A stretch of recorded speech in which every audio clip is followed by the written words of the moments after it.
Ladies and gentlemen, welcome to the podcast. This is your first time a podcast is a personally oriented discussion centered around select topics. And today's topic is all about cybersecurity and what you, as a business owner, need to know to make sure your business is safe and secure. We are speaking with Walter, who is the CEO of BSC International and an IT professional. So who am I? I'm Will Tarashuk, the founder of Willie T Productions and a professional podcast host. So let's not waste any more time. Let's get this thing started before all the criminals hack our data, because you know it's cybersecurity and that's the thing. So without further ado, Walter, my man, welcome. I didn't want to disrespect you and butcher your last name, so please tell everyone how to pronounce your last name and just give a brief introduction to yourself and say hello. Yes, my name is Walter Olúwo. The name is pronounced Olúwo. The second O has a dot underneath. It means God entered the house. If you take the dot out, it means God destroys the house. That's pretty much it. Amazing. All right, Walter, well, thank you very much for being here. I'm very excited to talk about cybersecurity. So let's just kick it off there. Explain cybersecurity in the most basic of terms, meaning like I'm 5 years old. How would you explain cybersecurity to your 5-year-old? That's a very good question. So the best and easiest way to deal with this is not to go technical. Cyber is anything in the cloud. Security, it's about prevention. You're trying to secure something from being breached or something bad to happen. So interconnectivity of computers, and you're trying to secure it. And that's it. Yeah, easy peasy. Right? I mean, it's just cyber, security, if like a regular person is just, you have an armed guard or a guard outside your door. Cybersecurity is the same thing, just digitally. And the cloud is just where you store your information online or through a server, what have you, right? Pretty much, that's the gist of it. You have all these computers or devices connected, whether it's in the office, whether it's in the cloud. Everybody's interconnected, wired, wireless. So that is the cyber. It takes the whole world of cyber all into one. And the security part of it is how do you protect those interconnectivity of devices that we so depend on for everyday, day-to-day communication or work. And that's basically what you do, right? You pretty much just work with companies to make sure their cyber is up to snuff, cyber and IT, make sure no one gets in, no one gets out? That's what I do. My background is actually mechanical engineering, I decided to go into cybersecurity. And during COVID, I went back to my postgrad to do my postgrad in artificial intelligence and machine language. So, like, we're here today to talk about like what CEOs need to do to make sure that they're all secure. So that's from a perspective of a CEO. What is the number one thing they get wrong about cybersecurity and IT? What's the biggest, most common mistake you see these people make? Excellent question again. So the first mistake is when you talk to the CEO. Well, I have an IT department. I have an IT manager. I have an IT, C-level person. That's the responsibility of that person to be able to make sure that my network is secured, my infrastructure is secured. Wrong. Cybersecurity, it's all about the risk appetite of the C-level, especially the CEO, and more so today, the board members. So if they talk about their risk appetite for their company, then they are going to have the buy-in. And it becomes something that's going to be instilled in the culture of the company right from the top down, not the department, not from bottom up. It's about the C-level, especially the CEO and the board, to take cybersecurity seriously. When you talk about security, you're trying to avoid any kind of breach. And when that's what they call risk. What do you do when you have risk? There are 4 things you do when you have risk. You can avoid it and say, okay, I'm not going to give anybody any laptops, any connectivity to the internet. We're going to give you slates or pieces of paper, right?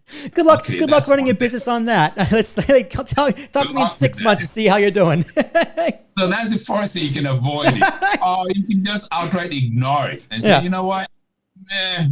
I don't care. This other part of it is that you can get an insurance company, to take the falling dagger. Hey, if something happens, we have an insurance. Fine. And what most people do is they try to mitigate it. All right. Try to put, deterrence or measures in there to address the cybersecurity issues. Today, you have to be proactive, not reactive. The days of being, reactive is gone. You have to be actively proactive. And that doesn't mean that you have to be in a panic mode all the time. That's why I said the C-level, the board, needs to instill that culture of security right from the get-go. That's it. Well, I think a common mistake as well, from the outside looking in, like I'll use myself as an example. I'm a solopreneur, right? This company is a sole proprietorship, 100% run by me. What do I have to worry about in terms of cybersecurity, right? I am so small. I am myself. I use Google. I don't mean like I have a website through Squarespace. Like clearly those big companies should have enough security to keep me covered. Like I have nothing. You have no, I'm sorry to say I have nothing, but when you got little, you have little to lose, right? So like, or am I just completely wrong? Whereas like, no, Google can be hacked, Squarespace can be hacked, and whatever data I got in there can still also be taken. So how should someone like me also be thinking about my own cybersecurity, and how much should I invest really in that cybersecurity as someone who's just starting out from the early stages of building a business? Well, that's a very good question again, and I like the way you framed it, because Google can be hacked, they've been hacked. Facebook can be hacked, they've been hacked. A lot of all the big companies that you see out there, Marriott, and even the government agencies, they've been hacked. So how can a small business be conscious of the fact that cybersecurity is something to take very seriously? Okay, let me give you a very simple example that is non-technical. You bought a car or you leased a vehicle. It's upon you to ensure that the doors are locked. It's your responsibility to make sure that you roll up your windows. That is your attack surface. Somebody can get into your vehicle if the windows are rolled down, or you have your your trunk popped open and you didn't close it. Someone can get into that, right? So it's your responsibility to make sure when you park your vehicle, you want to park somewhere that it's safe enough that a big truck doesn't come in, open the door and scratch your vehicle, right? Everybody knows about that. You come back from the mall and you look at your door, look at your car, there's a ding in there. What are you going to complain about? To the car manufacturer or the leasing company? It's your responsibility to take that security seriously.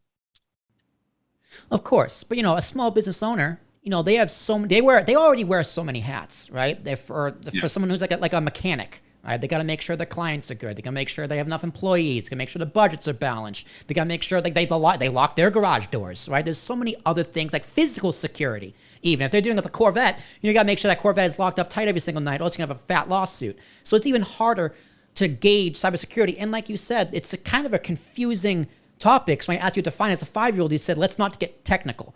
But cybersecurity in of itself is also very technical. So like what's the best way for a CEO to get involved and just start, other than just, hey, I got money, let's just throw money at the problem? Because it's also be very easy to get taken advantage of certain companies who's like because they're gonna know that you don't know.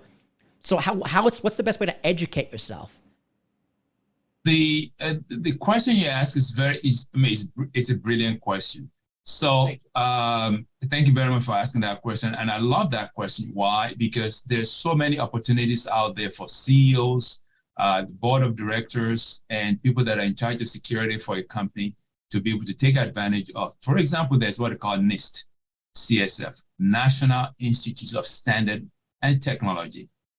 It's a federal government program that helps everybody, especially small businesses out there.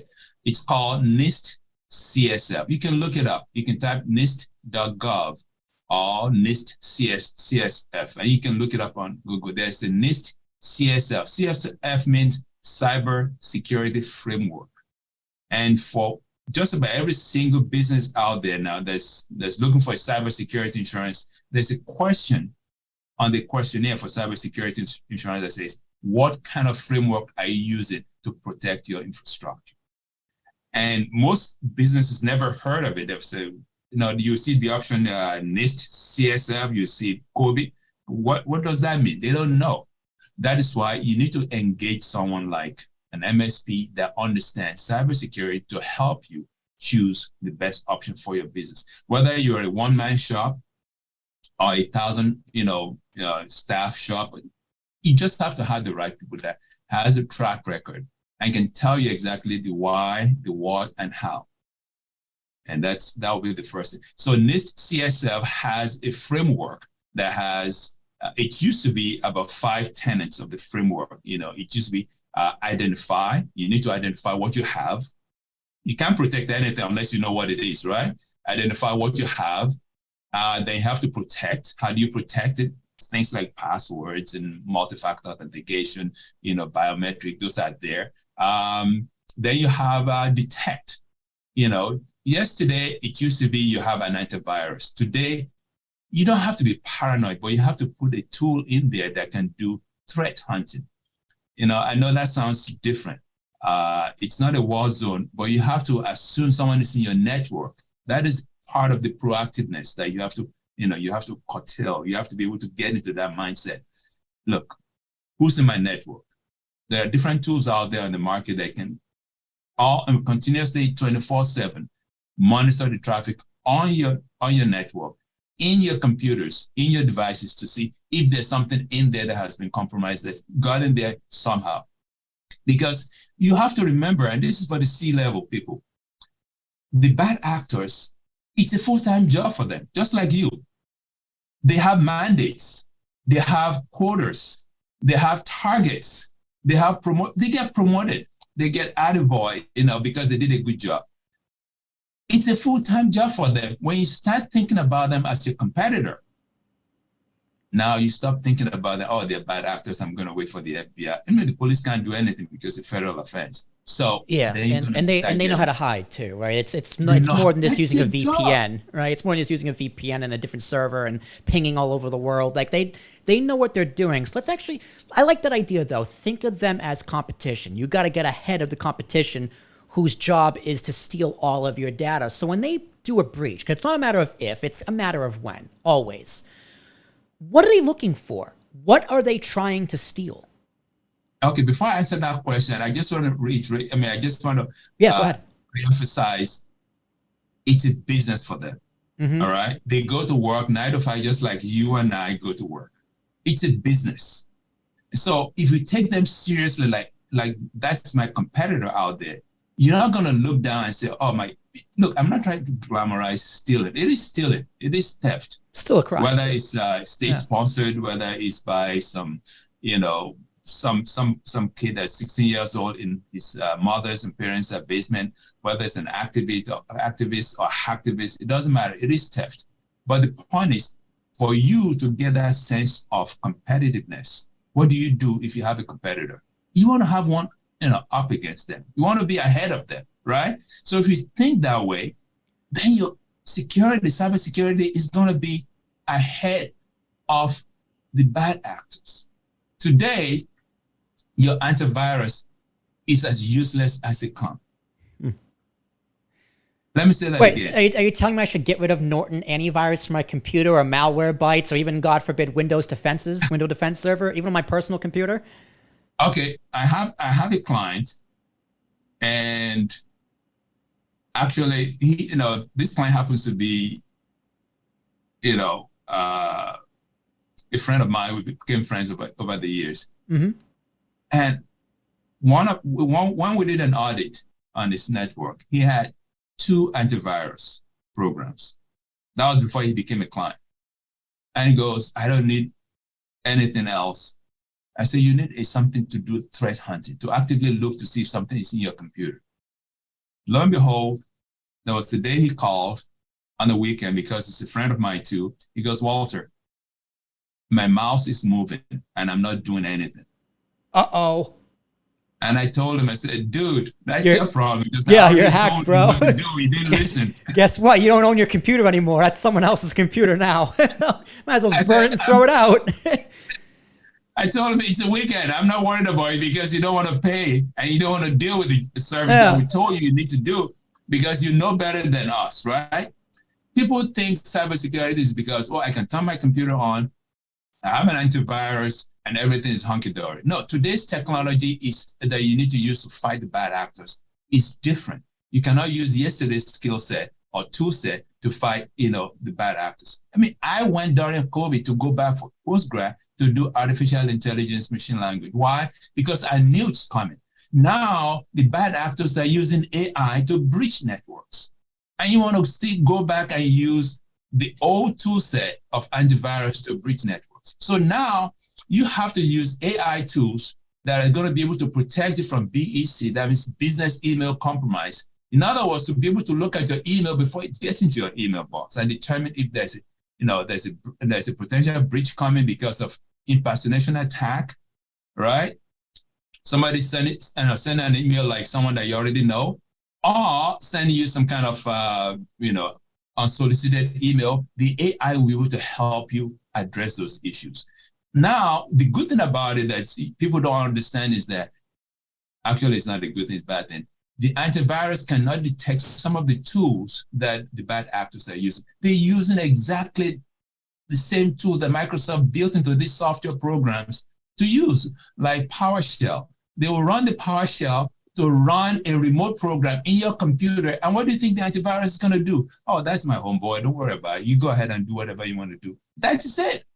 That's what they're doing. So now for you to be able to do that, you have to use AI to baseline your computer, your network, your infrastructure. You have to be able to know that, okay, this is how much traffic that's coming out of my network every second, every hour, every day. If there's anything that's more than that, that means there's some kind of exfiltration of data from your network. And it's going to send an alert to somebody or ping somebody and say, well, something's going on in your network. So is your antivirus going to do that? Yeah. So that's the long answer to your antivirus issue. Well, no, I'm glad you mentioned AI, because I do have things in my notes about AI. But, since you brought it up, let's just hop right down there. Because hackers have always been ahead of the industry. Hackers have always been ahead of regulators. Criminals are ahead of the police, typically, because they come with new crimes. So with the implementation, easy for me to say, of AI, is it going to allow for cybersecurity professionals to catch up? Or the criminals still going to get so far ahead where they're still playing catch up? Or is it too early to tell? What do you think? How do you think AI is going to change the way cybersecurity is viewed from a hacker perspective as well as defense force? That question, I'll answer it like this. It's like giving someone a race car and say, okay, let's go down to Indy 500 and get you into a race car. AI is powerful. That person doesn't have an experience. You cannot set up the tools properly. Okay, the tools are there, but you need someone to be able to understand how the AI is going to work. And the good thing about it, some of these AI tools are intelligent enough to do self-learning. So to pick the tool that you want, make sure that you have an AI that will do self-learning and be able to optimize over time. So when you install the tool set, the first few days, it's going to learn about your environment, your network, your computer, your pattern of how you send and receive emails, who's sending emails to you, and especially who's sending emails out.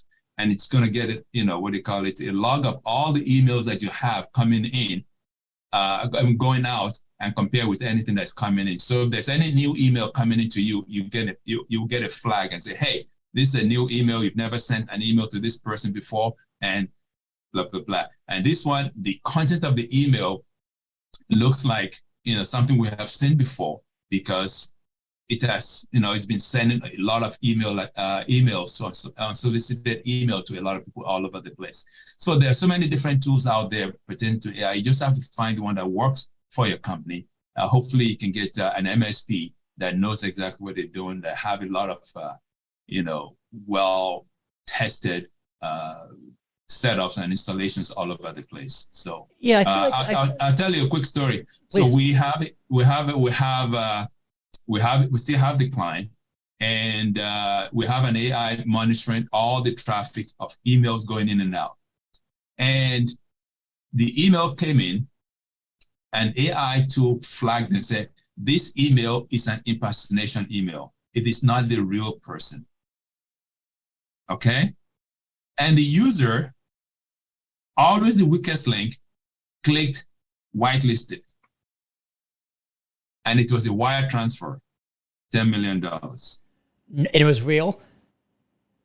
It was real. So it's a real $10 million. So he has passed up $10 million because an AI was like, hey, man, this ain't happening. He nearly lost $10 million because he said yes, and he did not read. It's right there.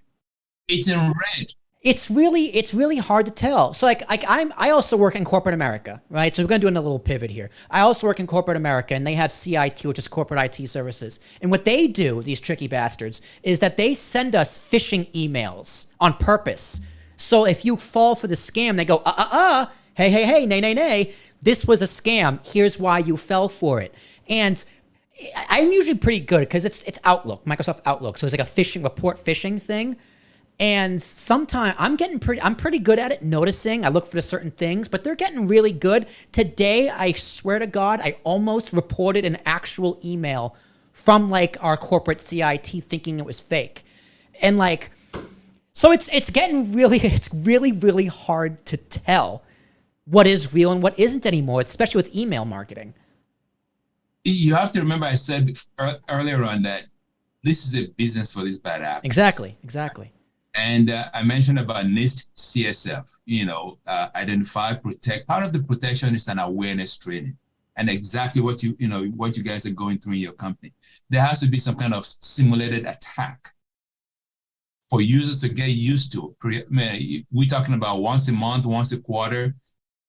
You will get, that's another beautiful thing. When you do a simulated attack, awareness training from some of the vendors out there, many vendors out there that does that, you can tell which one of your departments, for example, is weak, that needs better, focus or understanding of training. That's interesting. The HR department, that's really accounting, engineering. So because you can get the analysis from how many people that really got finger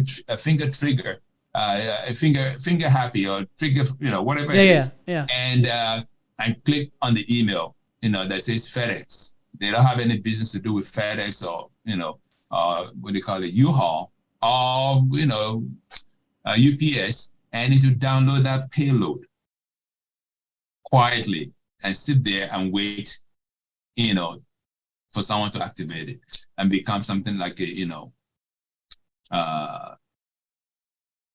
just a silent trigger. Something will trigger. It may be a birthday, it may be a day of the week. One of the things that I call them professional thieves do is they know the psychology of human beings. They understand human behavior. So on a Friday, late afternoon, they act. During the week, early in the week, they make sure that they get to you before 10 o'clock in the morning. That's when most people do things before they go to lunch. And the rest of the day, most people are just catching up on just doing something that doesn't make any sense. But you want to rush and get things going. So you're going through your email in the morning, you're just clicking yes. I want to see this, I want to browse through it, and you're not really looking through. So the email impersonation gets right through. And as soon as you get through, you're good to go. Right. So if I'm running a company, how much money should I invest into like these kinds of trainings, and what is the most effective type of trainings? Let's start with the finances, because business is all about money, of course. So yearly budget. I know it's going to depend on the industry, in the type of company, and like whoever's providing this cybersecurity. Let's hypothetical numbers here. Yearly budget, $10 million. $10 million, no problem. $10 million yearly budget.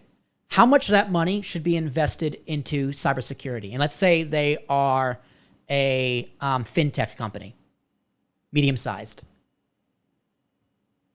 Okay, that's a very good question again. And remember, before I answer that question clearly, these bad actors, they have a job and responsibility that were given to them. And not only that, they have target audience. They have specialty. Some of them specialize in fintech. Some of them specialize in biotech. All right. Some of them specialize in government agencies. So they have specialties. Now, how much do you want to spend on it? It's not a matter of throwing money at. It's a matter of getting the right people that know what they're doing and actively test your network and look for threats. And one of the key things we're talking about is threat hunting. I'll keep on saying it again. It's not antivirus and sit back, reactive. You want to be proactive. You want to assume something is in your network, okay? You want to be able to test your network and say, okay, if there's a breach, how do I recover? How do I respond? What's going to happen? These are the steps that need to be taken. And the first thing you need to have in place is what? Policy. Okay. Before I answer the question about money, and I'll get to it in a second. Policy drives security today. It drives cybersecurity. The best and easiest analogy for you is go down to any of the fast food chains, whether it's Burger King, McDonald's, or what have you, right? If you notice that after taking that order of yours, they read it back to you, okay? And they tell you how much it is. And they ask you again, do you want to, what do you call it, have a bigger order of your what do you call it, of your fries? Yeah, we're doing a special at $1. Up they're trying to upsell you, exactly. Yeah.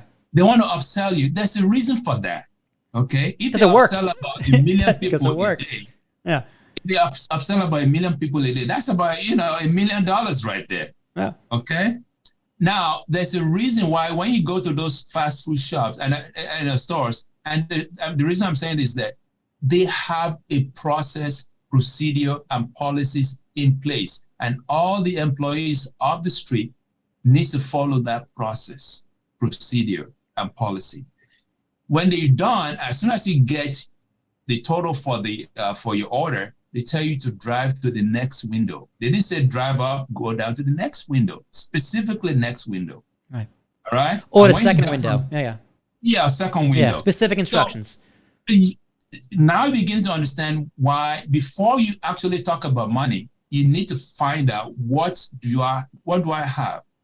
So the US government and the federal government has come up with what they call NIST CSF 2.0. The first thing that's in there is, again, about C-level governance. Let us decide that we don't want data breach. Let us decide that we have zero tolerance for any kind of breach. Let us decide we're going to do something about it and make sure that we instill a culture of, data security, cybersecurity. So the first thing you do as a company is write policies, employee use policy, okay? And you have people that are going to have VPN to the office because they're working remotely. So the VPN will delineate the traffic of home and work, so that whatever is happening at home, because you know that your 16-year-old is downloading everything under the sun, and something is crawling through your network, you don't see that, but they don't care about your network. They just want to use that third-party breach to hop onto a network. And that's what is happening. So you have to understand that and write policies to deal with employee use policy, laptop use policy. If you travel out of the country, go down to some unfriendly states, make sure that your laptop, when it comes back, before you use it, you sanitize it, things like that. Okay. Email use policy. Your personal laptop is not anything personal. It's your company's information. Make sure you don't just have antivirus and forget about have a threat hunting tool inside it.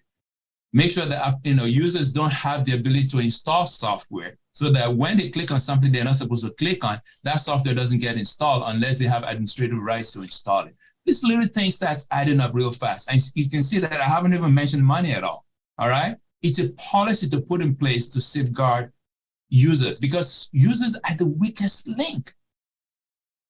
They don't care about security. They just want to do their job. That's not their role. Yeah. Okay. Yeah. My company gets hacked. It's not my butt on the line, right? It's not my job on the line. It's a simple mistake. I didn't know. I'm not an expert in this kind of thing. That's what an employee could be thinking, of course. Yes, but when you instill cybersecurity into them, they get training. If they did something really stupid, hey, make sure they raise up the right hand and call IT. Guys, I did something. I don't know what it is, but I just did something. There's nothing wrong with it. Nobody's going to chop your hand off. Yeah. Go fix it. Yeah, they want you. They want you to come to them to be like, yes. I'm like, listen. Part of that policy, like in part of the training, is listen. You're not going to get in trouble. You're not going to get reprimanded for making a mistake and being fooled by someone whose job it is to fool you.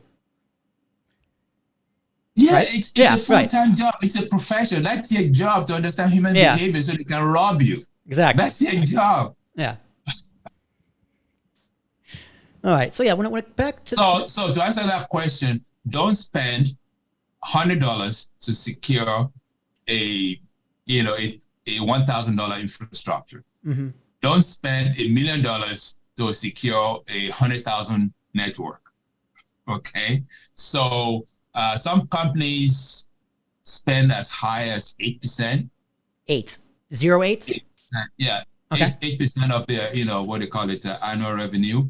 It depends on the kind of network they have. You have biotech that sometimes they want to make sure that the infrastructure they have is not in the cloud because of what they call it, intellectual properties. Yeah. Some don't worry too much about it, like manufacturing. They want to have applications in the cloud and put their Jira software in the cloud. Then you have, small companies that really want to make sure that everybody has access to the cloud-based infrastructure instead of having on-premises servers to save files. They want to be able to use things like Office 365 SharePoint as their, file sharing resource, or Google Business and things of that nature. So the training comes in handy.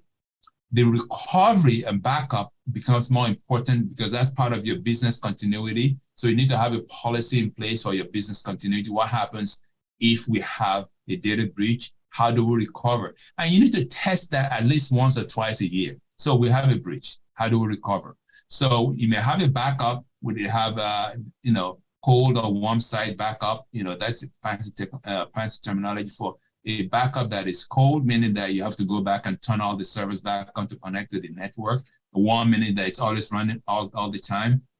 It has a heartbeat to connect you back again in case anything happens. So you need to have that business continuity policy in place. So that's why you see from the governors, that means the C-level, the board, they already have a button. And so by the time you start having all this in your infrastructure, security, security features in your network, the CFO is going to have to write a check. IT department and CFOs are not lovers at all. They fight all the time. My computer is working fine. Why do I need it? Okay. I'm sorry, Mr. CFO. We have a policy that we need to adhere to. This is the policy. Okay, don't worry about it. I'll find money for it. And that is it. Well, yeah, it's something you need, but you don't want to pay for it because you think you're never going to need it, right? A CFO's job is to cut budgets, right? And cybersecurity is just like, well, what are the odds? But exactly. you can't play that game. So, but is there a specific industry that's at greater risk? The top of my head, I would think banking is a huge risk. Healthcare is a huge risk because that data is very valuable. Or are these criminals thinking, let's get the smaller bait and get more smaller fish opposed to the one big whale, in terms of your local laundromat or a small hardware shop or an independent law firm? Are they more targeting the smaller firms that might be quote unquote easier, or they're going after the bigger fish for the bigger reward? Okay, very good question. It depends on the bad actor mandate. Remember, it's a profession. They have companies, they have expertise, and they have their mandate, what they should go in. They do specialize in the kind of companies they want to breach because they understand those companies, weak points. There are some that actually specialize, guess this, cybersecurity insurance companies. Why would that be? Why would they go after cybersecurity companies that write cybersecurity policies? Because they already have all the information they're looking for because they're the ones securing it. No, they have all the list of companies that are looking for cybersecurity, and they know. Oh, so they know who's. It's a laundry list of who's vulnerable, and how much the insurance is going to pay out. I shouldn't be laughing, but that is this. See, that's the thing of they're always 2 steps ahead. I wouldn't have thought of that. That's why I'm not a criminal. That's why you have to think of them as competitors. Yeah, right? No, that makes a lot of sense, Walter. That way. And guess what they call the victims? Oh, they probably call them suckers. No, clients. Oh my God, even better. Damn. Okay, we can talk about dark web because I do specialize in dark web too. But sure. It is very fascinating when they call their victims clients. Well, it makes sense though, because it fits with their framework. Now, granted, their business is illegal, but like you said, like the theme of this podcast is they are still operating like a business, and they're a business that wants to put you out of business. So you got to be in the business of putting them out of business. That's it. Because if they come, see, when you get breached, they take your information and sell it. Right. And when they sell it, it depends on how long you got breached. If it's in last hour, last day, last year, the price differs on the dark web. And they tell the rest of the world in the dark web step by step of what they did to breach your company. They practice that communal service. It's like very communal. So they did something, they'll show everybody what they did. It's not just bragging rights. They let others know so they can improve the skill set of the other thieves.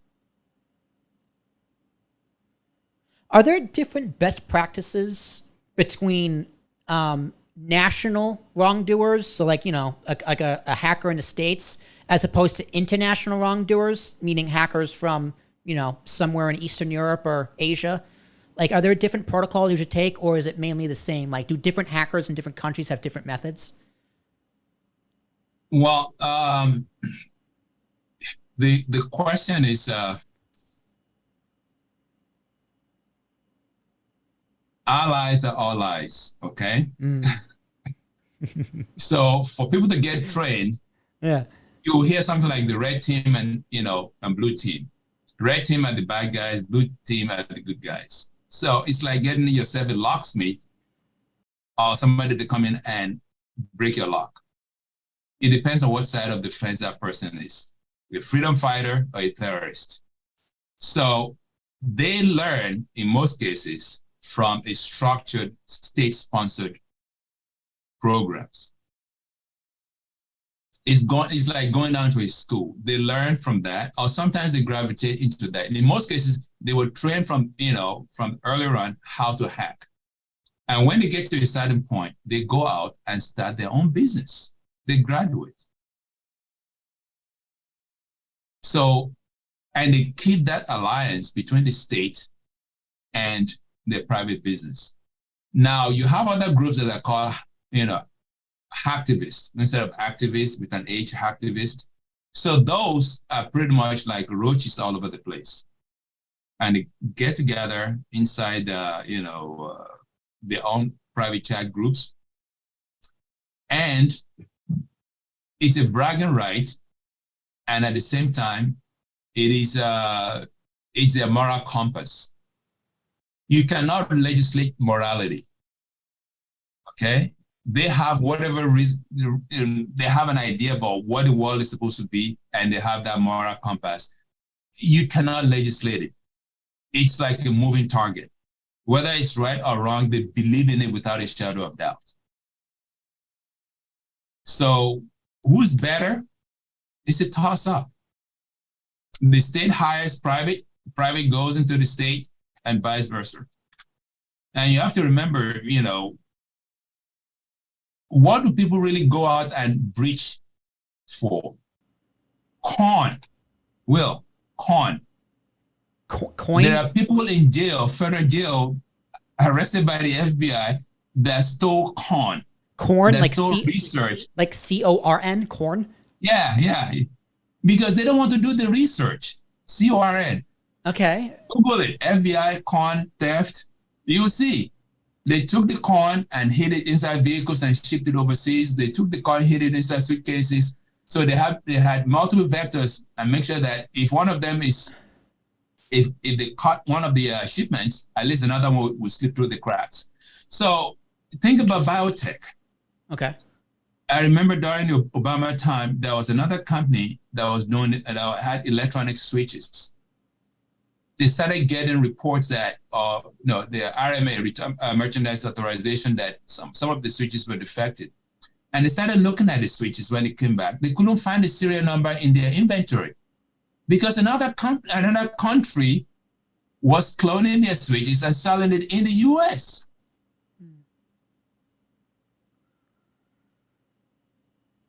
So you begin to see, just about every single industry is a low-hanging fruit. It depends on the mandate of the bad actors. Mm-hmm. Okay. Well, can't the bad actors also turn into good actors? What I mean by that is, I know this is an actual thing that happens out there. Companies will hire hackers to hack into their system and find the loopholes, so those loopholes can then be closed and fixed. How common is this? Is this something you would advise companies to do? Actually, that is more common than you think. It's called bug bounty. Okay, so bug bouncing. I'm glad I know the word for it now. Bug bounty.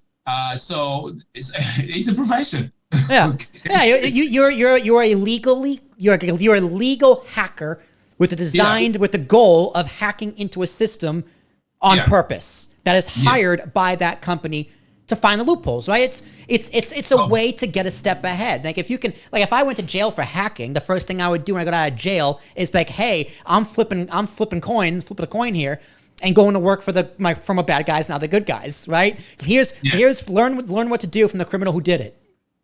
So you have bug bounty, and it's not the same thing as red hat, black hat, or gray hat. That's a whole different, conversation. So bug bounty, you sign up with either Microsoft, for example, they have a bug bounty program, and you sign up and say, oh, I'm a hacker. I want to be able to find 0-day, problems that you have in your software OS or anything you have.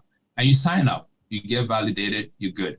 And you just go to work. When you find something, fortunately for Microsoft and alike, they determine the severity of what you find. Okay, how you report it to them, that's when you can become great. You can say, you know what? If I sell this to the dark web, I can make more money. All right. If I expose this, or if I tell my bug bounty client and say, look, I need you to pay me more than what you're thinking of paying me. And if you don't pay me that, I'm going to put it out in the dark web for free. And you're going to be screwed. Mm-hmm. So blackmail. Well, blackmail, yellowmail, whatever you want to call it. They call it grayscale right now. Gray hat. Sounds like blackmail to me. You were supposed to be a white hat, good guy, and you turn gray because you decided to stay on the fence and do something you're not supposed to do. Because you came in as a good guy, you came in registered. So that happens too. So people could be motivated because of money. Obviously, hacking is about money, and not only that, for hacktivists do because of their morality, their whatever is going on in their mind. And so it's amazing the amount of professions in the dark web that people don't know about. You have what is called credential stuffing. Okay, that's a whole different ballgame. When we have a talk on dark web, we can talk about credential stuffing. All right. You can talk about, and you can even rent people to do that for you as a service. Interesting. All right. Well, Walter, you also provide a service, and that is literally preventing these cybersecurity criminals. So you are a provider of cybersecurity. What questions should CEOs be asking someone like you when they're looking to have a service like yours? One of the questions is kind of more like, I want to secure, but I don't want to spend too much money. It comes, together. It comes together. So my answer is, let's look at what is your attack surface. And the reason I'm using that terminology is I want people to know what an attack surface is, okay? So let's look at your vehicle again, your car. How can people get into your car? You have 4 doors, you have a trunk. What are they going to do? They can break it.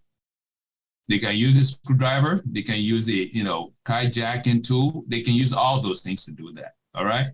That's your perimeter. That's your outside of your vehicle. They can then use an electronic device and clone your key and just walk in and just press the button and open your door. That is your attack surface. So the first thing is to identify, what do I have?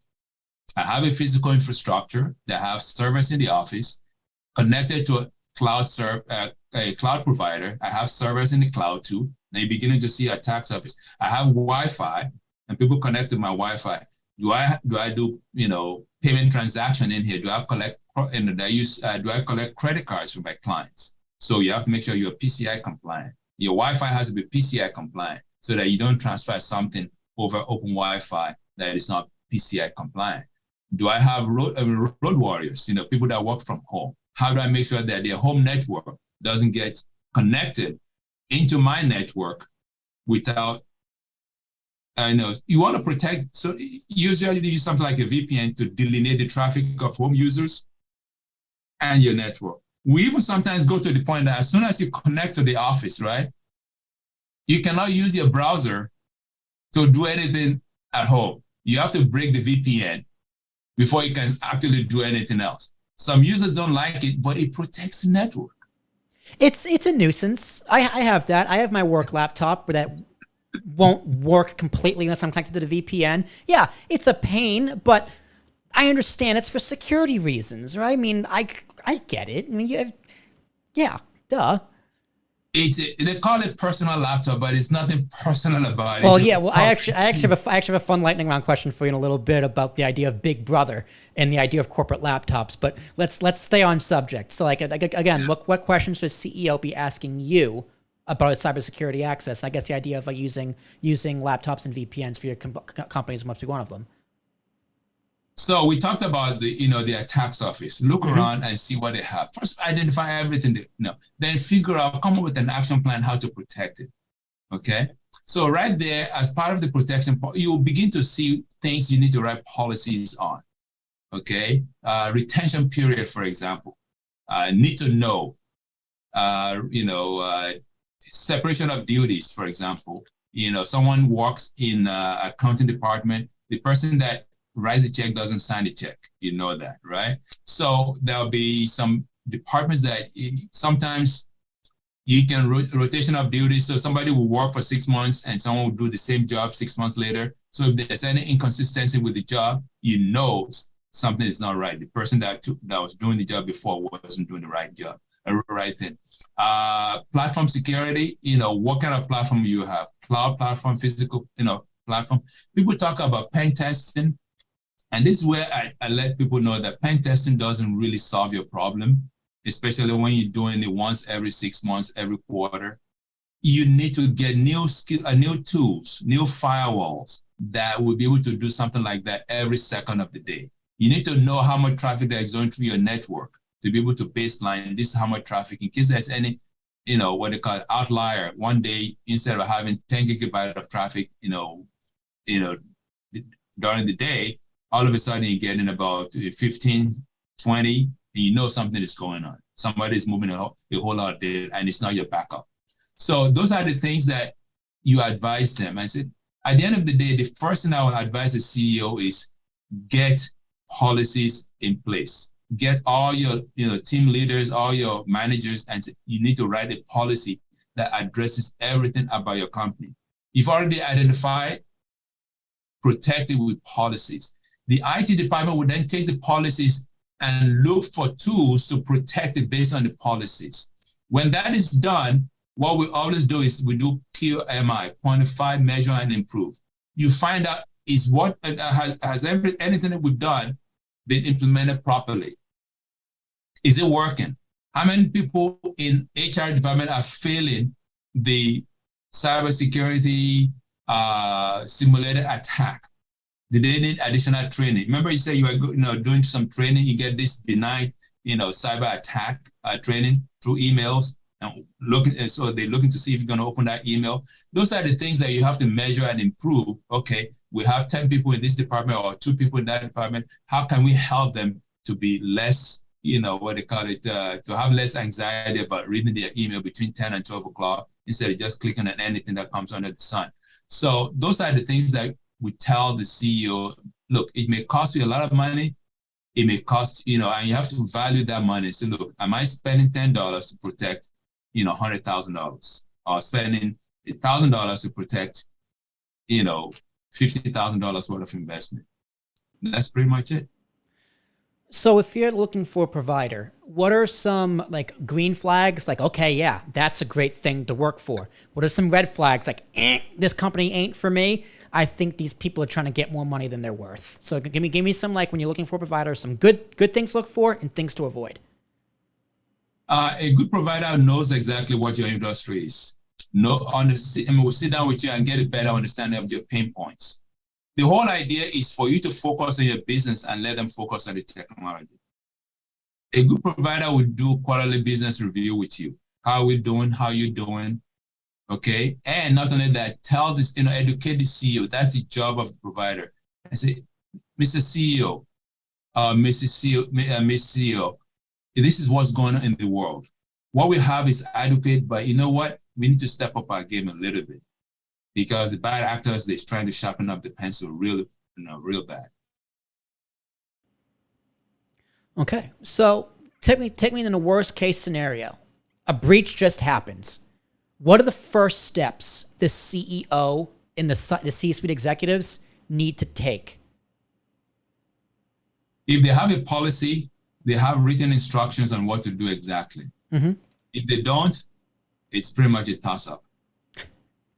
It is. That's a great answer. That's the whole point. Your policy, right, is the way for you to handle the falling dagger.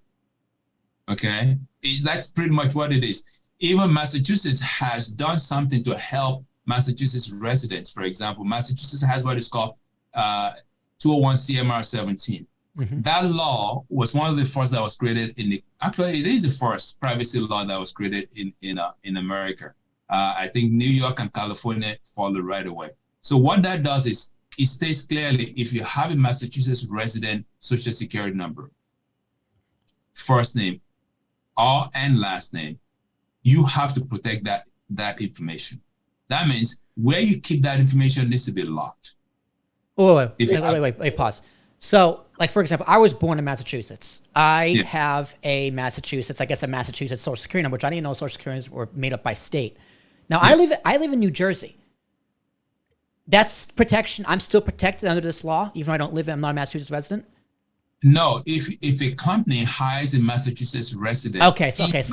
Got it. Okay. Please continue. Okay. So if you hire someone that's in Massachusetts, if you're a company in Massachusetts, you hired a Massachusetts resident, you need to protect that information. If you don't, there are fines. First time, second time. And not only that, to prove that you have that information protected, you need to create what is called a WISP, Written Information Security Plan. The Written Information Security Plan it's a roadmap to say, okay, we had a data breach and 20 Massachusetts residents' information were exposed, right? What do we do? Who picks up the phone call? Who makes the call? How do we deal with their credit reported information? And how much are we going to pay to address this issue, to address Massachusetts residents' information being because of the data breach? That is the responsibility of the company at this point in time. And there has to be a WISP in place. If there's no WISP in place, that's a problem. How much is that? Go ahead, continue. And you have to report it to, the state that there was a data breach. How much does that cost companies? Because something like that, like if you, I think, first off, let me start off by saying, I think that policy is a very good idea, right? I'm glad there is some sort of government regulation to make sure that data breaches are less likely to happen. However, government can be very tricky, government can be very expensive, and government can be very inefficient. So how much is that going to cost a company? And if the government is going to mandate this sort of a thing, are there resources that the state of Massachusetts provides to these companies, or some sort of like program to help them pay for this kind of a thing? Because that can't come cheap. To my knowledge, I don't think there's any program that I'm aware of that helps pay for the program. So of course there are lots of kangaroo programs out there that you can download a template and just sign off on it, and you're good to go for less than, I don't know, $100. Law firms got into this and they're charging arm and leg. So it doesn't cost for a company of about 25 users to write the Massachusetts 201 CMR 17 with the policies. We're talking about close to about 12 to 15 policies that a company needs to have. It may cost you on the southern side of $2,500 to a little bit not to about $5,000, depending on the size of the company. Because what happened is that the policies tend to be a little bit overwhelming for the first time. But what we do is we add summary of each and every single policy that it's easy to digest. But details, the minutiae of the policy tells the IT, whoever is supporting that infrastructure, step by step of what needs to be done. It's all spelled out. And all they have to do is follow those steps and procedures and how to incorporate it into the infrastructure. So you as a Massachusetts business owner, do you think the policy is helpful, or do you think it's a little too much regulation? Where do you fall on the spectrum? The policy, 201 CMR 17 is a government regulation. Yep. That's good. Policy itself, it's about planning. If you don't plan, it's a plan for failure. If you plan, it's a plan for success. So NIST CSF, NIST National Institute of Standard and Technology, Cybersecurity Framework, it's a good guide. It's so painful, the federal government has gone way and above to see, look, we're gonna help you out to do things. And the first thing you have to do with the NIST CSF2, governance. Have a buy-in by the leaders. The next thing, identify what your attack surface is. Identify what you have. How many computers do you have? How many laptops do you have? How many tablets do you have? Phones do you have? How are we going to control those phones? You use what is called MDM, mobile device management. That way you can control them remotely. You can wipe them off. You can lock it. You can find it. You can whistle on the phone when the user decides to do whatever. You can do what they call a geofence and say, okay, if the user is taking it beyond where they're supposed to go, we want to know. Then you can so you've identified what you have, right? Then you can protect it. What are the tools do I need to protect it? How do I need to protect it? How often do I need to protect it? The next thing is you have to detect. Is something going on, right? It's something going on, these things. You have to be able to detect. After detecting, how do I recover from it? Okay, how do I respond to that then? You respond and deal with those issues right away, proactively. Then you can recover, all right? You can recover and be rest assured that everything's okay. Then you go back again to the beginning. Are we doing a good job? Do we need to improve on it? The governance will tell you that. We spend this much money. Is money well spent? Or we need to add a little bit of 5% or 10% to get to where we want to get to? Because look, cybersecurity breaches is not a fad.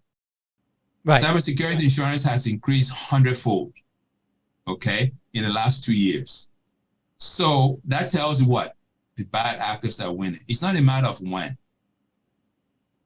Yeah. Well, especially, I'm glad you mentioned the last few years, because we're gonna wrap up here on a few quick points here. And the idea of the pandemic happened, life in and of itself got turned completely upside down with the idea of remote work.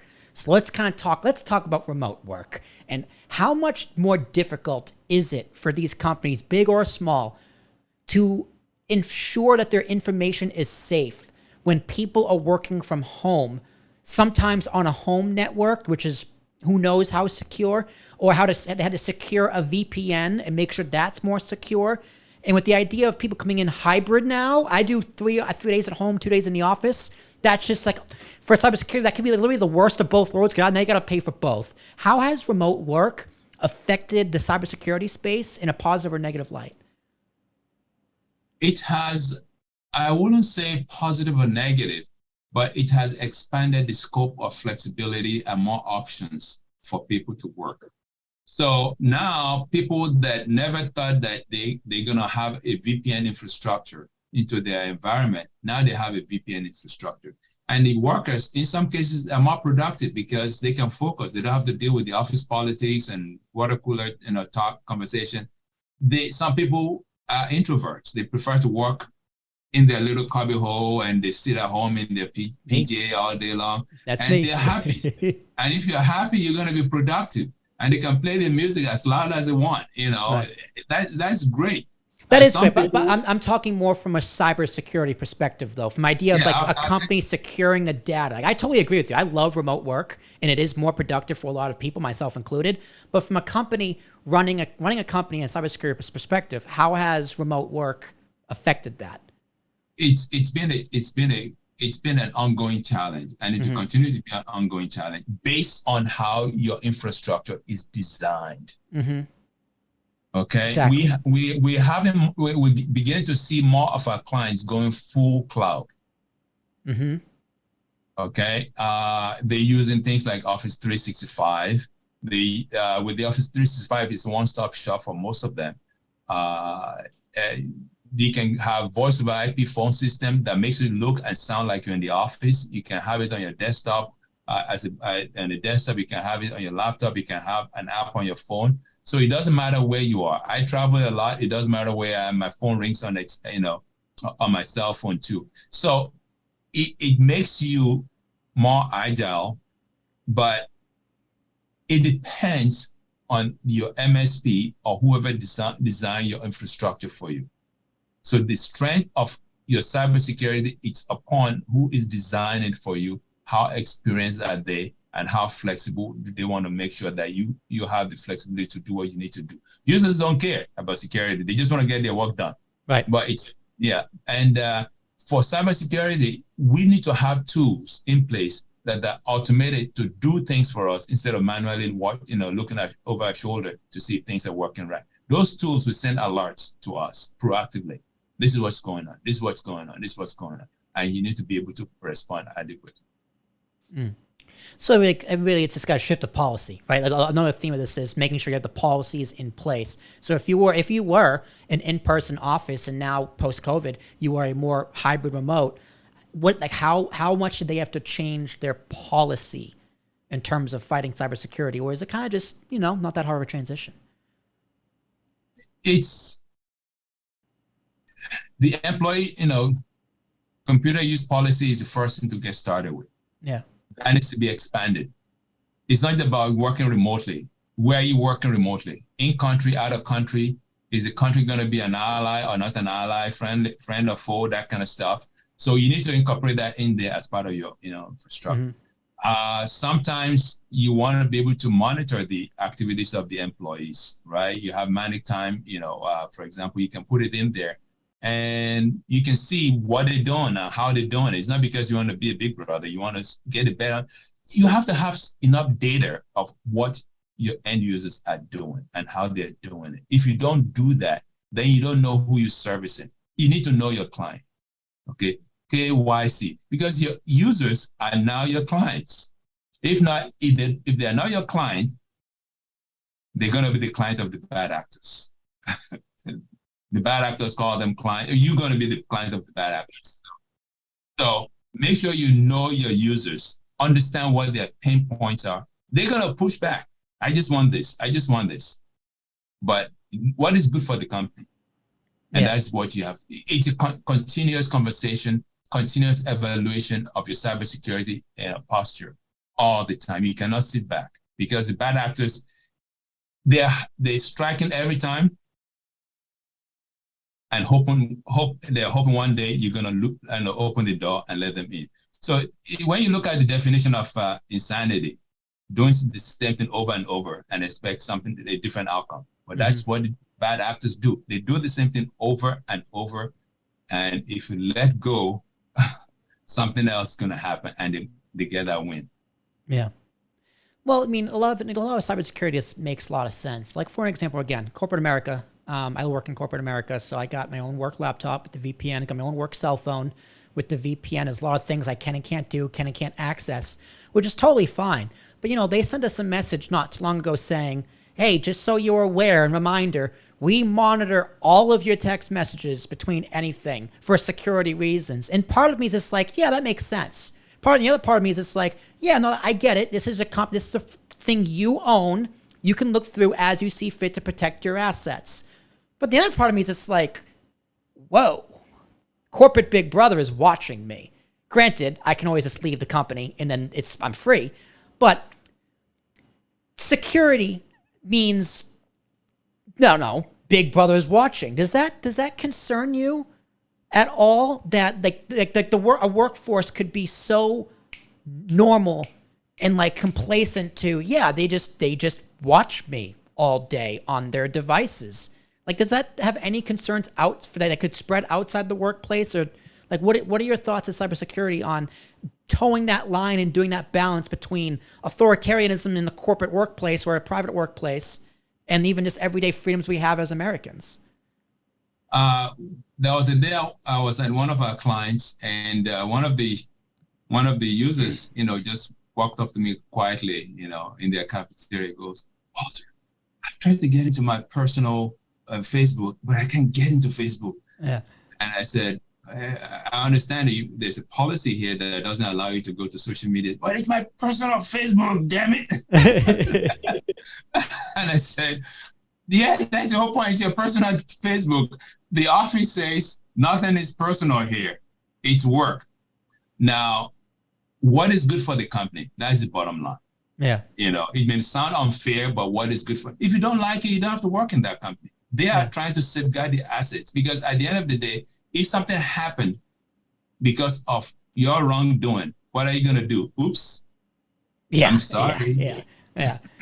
Well, also, that's why I got this bad boy, my personal phone, to go on Facebook. I have no problem with the company blocking Facebook on their devices, or even if you're connected to their Wi-Fi network or YouTube or insert website here. That's totally fine. But the fact that they were telling us, hey, like, we're monitoring your text messages between coworkers, it's like, ooh, that felt like a step. Now, like, also, this is also a generational thing. I'm 28 years old. So to me, my coworkers were like, oh, that's weird, right? Like, I don't have Instagram. I don't do anything personal on this work phone. I literally only text coworkers and check email and log into the VPN. That's literally all I do. If I want to do something personal, I use this bad boy because they can't get in there. But the old, like an older generation, like maybe like a coworker in their 40s, early 50s, they're like, yeah, I don't even have a personal cell phone. I only have my work phone. And it's like, yeah, I text my wife on that phone. And it's just like, ooh, so you're okay with your boss looking at your text messages with your wife? He's like, yeah, I got nothing to hide. So it's a little bit of a generational thing, but it's weird. I'll say it's just weird. Blocking Facebook is one thing. Monitoring text messages, or is there a line, or is it, hey, bottom line, that's all that matters? The bottom line is what's good for the company. Yeah. And it's good for the employees. Let's make that clear as well. It's also good for the employees. The first thing that comes up is what's good for the company. Mm-hmm. Because if it's good for the company, your job is saved, because your company is still going to be in business. If your company is not in business, there was a company in Kansas, 60-year-old company, it was, it was a company that was started by the mother of the president of the company. And they had a cybersecurity breach in November. By December, they had to close. Yeah. Over 300 employees, 60-year-old, 300 employees went. That is how serious this thing is. What is good for the company is good for the employees. If you're worried about your privacy, it has nothing to do with you as an individual personally. It has everything to do with cybersecurity, because bad actors are not playing. If they can get through you to get to your company, they will. Mm.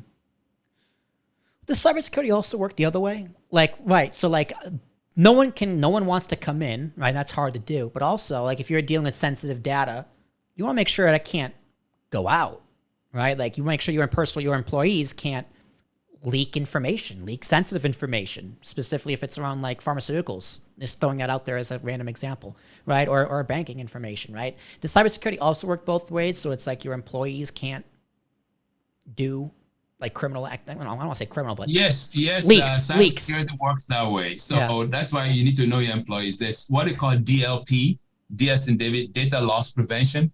Data loss prevention will look through, for example, your email or files that you're accessing, and those are software programs that will keep an eye on what's going on. Does this person has the right to know, right to view, right to read, or write, and you flag it down to somebody. Hey, Will is opening what it's not supposed to be opening. It to send that out. Yeah. If you send an email out without redacting a social security number, the DLP will actually take it upon itself to either, based on the policy that was put in there, right? It can redact it.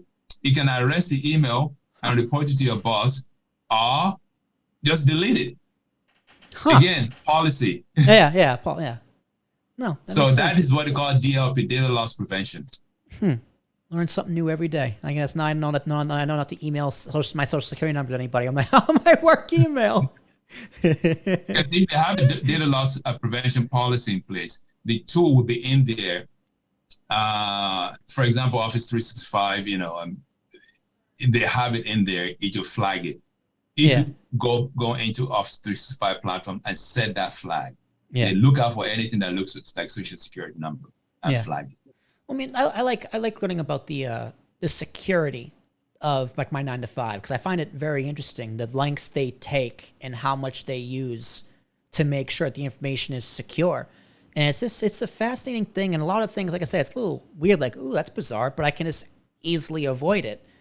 So, yeah, learn something new every day. But Walter, I think we've been going a little over an hour and 10 minutes here. I think our time is up. We did a phenomenal conversation. Is there any closing words, anything you want to end on, or anything else you want me to ask you? So my closing remark would be policy-driven cybersecurity framework. Think about policy. It may be a pain in the rear end, but write everything down. Plan about security, and always make sure that something is looking around all the time. Don't kick back and expect that everything is okay. Not everything is okay. Always be, look for tools to be active, and make sure you do educate your IT department, and make sure that if you have an MSP, they keep themselves updated in terms of what's going on today. All right, Walter, and please tell everyone where they can find you if you're on LinkedIn or if you're your website, your business, how they can get in touch with you. Please plug away. They can get in touch with us at BSC. That's Boy Sam Charlie International.com. You can reach me at Walter at BSCInternational.com, or you can reach our sales guy, Bob at BSCInternational.com, and we'll be more than happy to talk to you. If you reach out to me, we can schedule a free interview or conversation about your infrastructure. Get a better understanding of what you have and what your pain points are. I'd love to talk to you and see how we can help you so that you can focus on your business and we can focus on your technology. Awesome. All right, Walter, thank you very much for being here. I do appreciate it. And ladies and gentlemen, my name is Will Tarashuk. It's T as in Thomas, Arashuk, the founder of Willie T Productions, as well as your professional podcast host. If you want to be like Walter and have me interview you about your business, your product, or whatever it is you would want me to interview about, that is what I do over here at Willie T Productions. Walter is not going to get just this full podcast interview. He's going to get 10 clips. Count them, 1, 2, 3, 4, 5, 6, 7, 8, 9, 10 clips for him to use across his website, his newsletter, his social media channels, or anywhere else he can think of them.